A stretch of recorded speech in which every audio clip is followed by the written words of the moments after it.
warahmatullahi wabarakatuh. Waalaikumsalam warahmatullahi wabarakatuh. Selamat pagi anak-anak semuanya. Pagi. Gimana kabarnya hari ini? Alhamdulillah. Sehat ya semuanya. Semuanya ini hadir atau ada yang berhalangan? Alhamdulillah. Ibu sekalian periksa rapiannya dulu ya. Berdiri. Baik, semuanya sudah menggunakan seragamnya dengan lengkap. Boleh dulu lagi. Oke, jadi hari ini kita akan belajar tentang hormat dan patuh kepada kedua orang tua dan guru. Oke.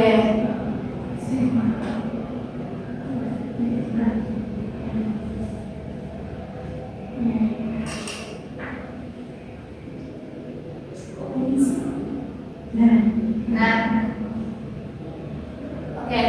Jadi sebelum kita masuk kepada materi hari ini, kita akan terlebih dahulu Ibu akan menyampaikan tujuan pembelajaran. Itu nanti peserta didik dapat mendemonstrasikan hafalan Quran surat Al-Isra ayat 23 dan 24. Kemudian peserta didik dapat menyebutkan makna mufradat Quran surat Al-Isra ayat 23 dan 24, dan juga peserta didik dapat menganalisis kandungan dari surat Al-Isra ayat 23 dan 24. Jadi dari tujuan pembelajaran hari ini itu diharapkan nantinya kalian sebagai peserta didik dapat mendemonstrasikan hafalan surat Al-Isra ayat 23 dan 24, kemudian juga dapat menyebutkan makna mufradatnya dan juga dapat menganalisis isi kandungan dari surat Al-Isra ayat 23 dan 24.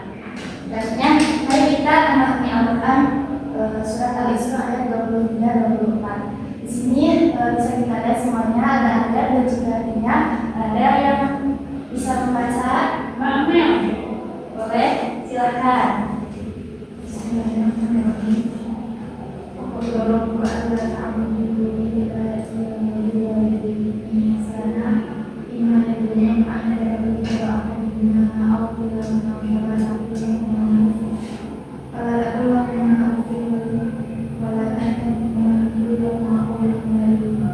Nah, yang artinya Tuhanmu telah memerintahkan agar kamu jangan menyembah selain Dia dan hendaklah berbuat baik kepada ibu bapak. Jika salah seorang di antara keduanya atau kedua-duanya sampai berusia lanjut dalam pemeliharaanmu, maka sekali-kali janganlah engkau mengatakan kepada keduanya perkataan "ah", dan janganlah engkau membantah keduanya, serta ucapkanlah kepada keduanya perkataan yang baik. Nah, selanjutnya lanjut ke ayat berikutnya ayat 24 yang berbunyi waqtir lahuma janaha dzulli minar rahmati wa qur rabbirhamhuma kama rabbayani shaghira. Yang artinya rendahkanlah dirimu terhadap keduanya dengan penuh kasih sayang dan ucapkanlah wahai Tuhanmu, sayangilah keduanya sebagaimana mereka berdua menyayangiku ketika mendidik aku pada waktu kecil. Nah, sini ini gambarnya terlihat jelas atau tidak? Jelas ya. Di sini ada mufradat beberapa kata terjemahan kosakata dari ayat tadi, yaitu wa qadha rabbuka, artinya apa? Dan Tuhanmu telah memerintahkan alla ta'budu, agar kamu jangan menyembah illa iya, selain Dia. Wa bil walidaini, dan kepada kedua orang tua ibu bapak. Terus selanjutnya aukilahuma, atau keduanya.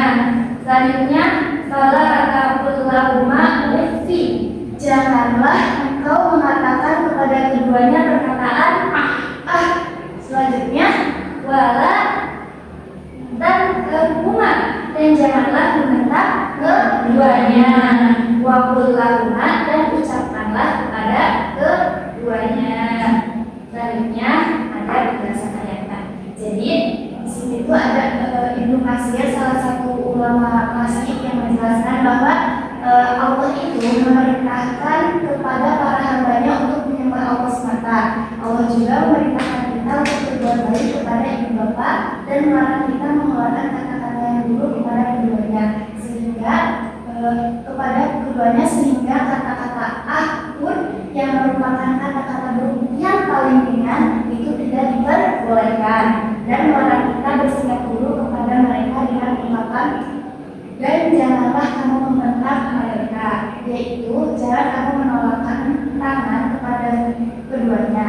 Setelah melarang mengeluarkan perkataan jelek dan melakukan perbuatan buruk terhadap kedua orang tua, Allah kemudian memerintahkan kita untuk berbuat baik, bertutur sapa baik, dan berlaku sopan santun kepada kedua orang tua dengan rasa penuh hormat dan memuliakannya.